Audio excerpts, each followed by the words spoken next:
नमस्कार। आज हम पढ़ेंगे पार्ट फर्स्ट जिसका नाम है रिश्ते नाते। आज का हमारा कक्षा तृतीय विषय पर्यावरण अध्याय फर्स्ट जिसका नाम है रिश्ते नाते पार्ट फर्स्ट हम पढ़ेंगे। तो चलिए देखते हैं आज का हमारा अध्याय। जमुना अपने माता पिता के साथ शहर में रहती है। उसके माता पिता शहर में नौकरी करते हैं। दीपावली की छुट्टियों में वह अपने माता पिता के साथ अपने दादा दादी से मिलने गांव गई। तो जमुना एक लड़की है जो अपने माता पिता के साथ में शहर में रहती है। उसके दादा दादी गांव में रहते हैं। तो दीपावली की छुट्टियां पड़ी तो वह छुट्टियों में अपने माता पिता के साथ अपने दादा दादी से मिलने गांव गई।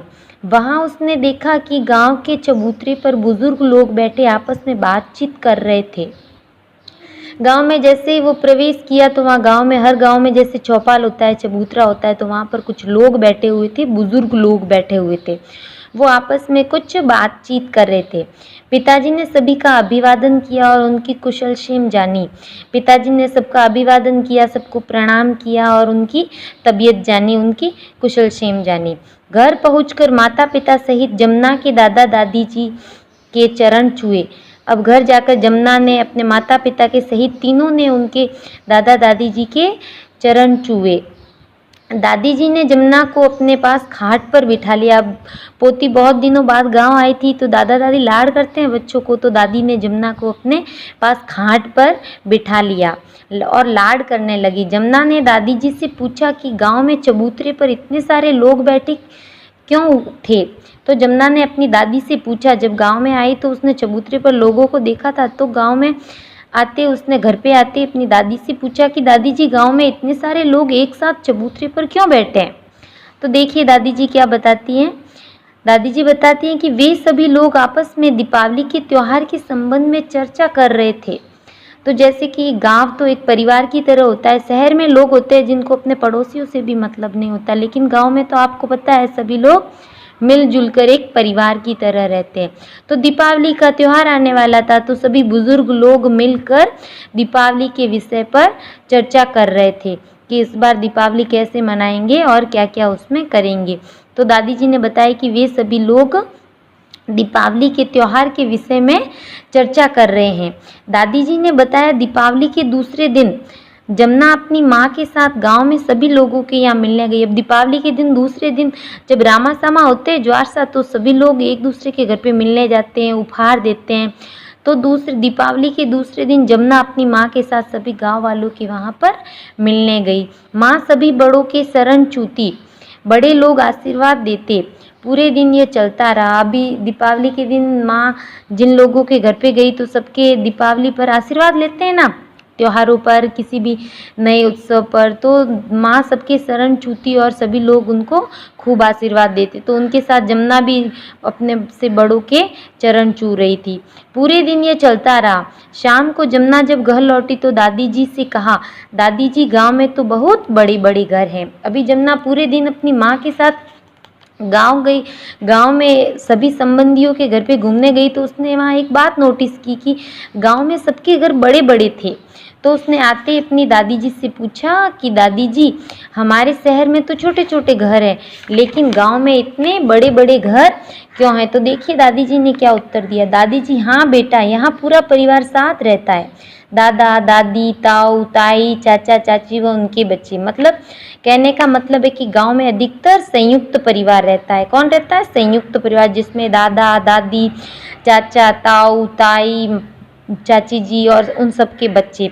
और इतनी बड़ी फैमिली रहती है तो घर भी बड़ा चाहिए ना सबके रहने के लिए। तो इसीलिए गांव में दादी जी ने कहा सभी साथ में रहते हैं, दादा दादी, ताऊ ताई, चाचा चाची, इसलिए गांव में घर बड़े होते हैं। फिर देखिए जमुना वापस अपनी दादी से क्या सवाल पूछ रही है। दादी जी हमारे यहाँ तो ज़्यादातर घरों में माता पिता और उनके बच्चे ही रहते हैं। अब जमुना ने बोला कि हमारे शहर में तो सिर्फ एक घर में माता पिता और उनके बच्चे ही रहते हैं, यहाँ पर दादा दादी, ताऊ ताई, चाचा चाची सब कैसे रहते हैं। मतलब कहने का मतलब है जमुना के शहर में जो परिवार रहते हैं वो एकल परिवार रहते हैं, छोटे, जिसमें माता पिता और उनके बच्चे ही रहते हैं, ऐसे एकल परिवार कहलाते हैं, जो शहरों में अधिक होते हैं। इसीलिए शहरों में जगह कम होती है और लोग बहुत ज़्यादा होते हैं। बहुत लोग गाँव से आ जाते हैं शिक्षा के लिए, रोजगार के लिए, व्यवसाय के लिए, तो बहुत सारी भीड़ जमा हो जाती है। तो गांव में छोटे छोटे घर बनाए जाते हैं जिसमें एकल परिवार ही रह सकते हैं, और शहरों गांव में बड़े बड़े परिवार रहते हैं, इसलिए गांव में घर बड़े होते हैं। क्योंकि गांव में लोग कम होते हैं और जगह ज़्यादा होती है, तो लोग घर उस कारण से भी बड़े बड़े बनाते हैं। अब देखिए और बताइए, छोटे परिवार में कितने सदस्य होते हैं? तो छोटे परिवार में 3 या 4 सदस्य होते हैं, कोई संख्या फिक्स नहीं है, कभी कभार 3 भी हो सकते हैं, 5 भी हो सकते हैं। फिर बड़े परिवार में कितने सदस्य होते हैं? तो बड़े परिवार में 10 या 12 सदस्य होते हैं, इससे कम या ज़्यादा भी हो सकते हैं। कभी कभी क्या होता है, किसी किसी परिवार में 1 या 2 सदस्य ही होते हैं। अभी देखिए, नीचे दी गई तालिका में दिए गए कार्य परिवार के कौन कौन से लोग करते हैं, लिखिए। तो देखिए, खाना बनाना ये माताजी करती है या बड़ी बहन करती है, बड़ी है तो। बाजार से सामान लाना भाई या पिताजी करते हैं। कमाई करना पिताजी, अगर संयुक्त परिवार है तो चाचा जी, ताऊ जी, दादाजी सभी कमाते हैं। खेती का कार्य, अगर खेती कर रहे हैं तो घर के बड़े करेंगे, पिताजी, माताजी, चाचा जी, ताई जी, ताऊ जी, दादाजी, और अगर नहीं कर रहे हैं तो मत लिखना। परिवार में निर्णय लेना, निर्णय संयुक्त परिवार में घर का मुखिया, घर के बुजुर्ग ही लेते हैं, और एकल परिवार में माता और पिता दोनों मिलकर लेते हैं। परिवार में सदस्यों को काम बताना, कौन काम बताता है कि आप ये करोगे, आप वो करोगे? तो ये भी घर का मुखिया, जो घर के बड़े होते हैं, वह अपने से छोटों को घर के काम बताते कि आपको ये काम करना है, आपको ये काम करना है। अभी देखिए, परिवार में सदस्यों के आधार पर परिवार के प्रत्येक सदस्य की भूमिका अलग अलग होती हैं। परिवार में जितने भी सदस्य होते हैं, चाहे वह संयुक्त परिवार है या एकल परिवार है, उसमें जो लोग होते हैं उनकी सबकी अलग अलग भूमिकाएं होती है, सबके अलग अलग कार्य होते हैं। सबसे बड़ा सदस्य परिवार का मुखिया कहलाता है। सबसे बड़ा होता है जो संयुक्त परिवार में दादाजी होते हैं, या दादाजी नहीं है तो ताऊ जी होते हैं, और एकल परिवार में पिताजी होते हैं, जो सामान्यतः परिवार के सभी सदस्यों की सलाह से परिवार का संचालन करते हैं। और घर का मुखिया सलाह सबकी लेता है और फिर अपने विचारों से और सबकी राय लेकर घर का कोई भी बड़ा फैसला और घर का सारे निर्णय लेता है, और इस प्रकार घर का संचालन करता है। इससे सदस्यों को अपनी योग्यता अनुरूप कार्य संपादित करने में आसानी रहती है। अपनी योग्यता, उनमें क्या योग्यता है, वो क्या क्या कर सकते हैं, उसके अनुसार सभी को कार्य संपादित करने होते हैं। अपनी योग्यता के अनुसार सभी अपने घर में कार्य करते हैं। इससे परिवार के सदस्यों में आपसी प्रेम व स्नेह बना रहता है। अभी अपनी योग्यता के अनुसार सबको कार्य बता दिया जाता है, तो उस कार्य से सभी संतुष्ट भी होते हैं, जिससे घर में प्रेम और स्नेह बना रहता है।